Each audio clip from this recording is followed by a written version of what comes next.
колку работа имаше, колку луѓе беа потребни за да се направи една цела ваква платформа, за да можат да се спојат сите оние кои што сакаат да донираат и донираат со најпогодените. На почеток ние стварно извадивме буквално наједноставна веб страна која само дава информации.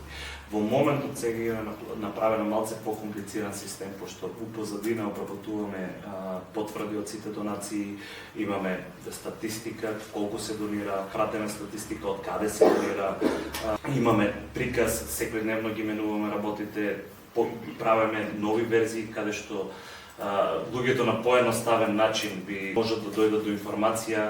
Моментот дека има уште работа да се направи, ни требат секако волонтери. Најпрво им почнавме тројца, но после повикот се појавија млади дечки, деца што сакат да помогнат. Тука морам да напоменам дека не се само од Кочани, имаме од нашите соседни градови, од Виница, од Штип исто имаме дечки кои волонтираа и се состави еден тим од 30 души.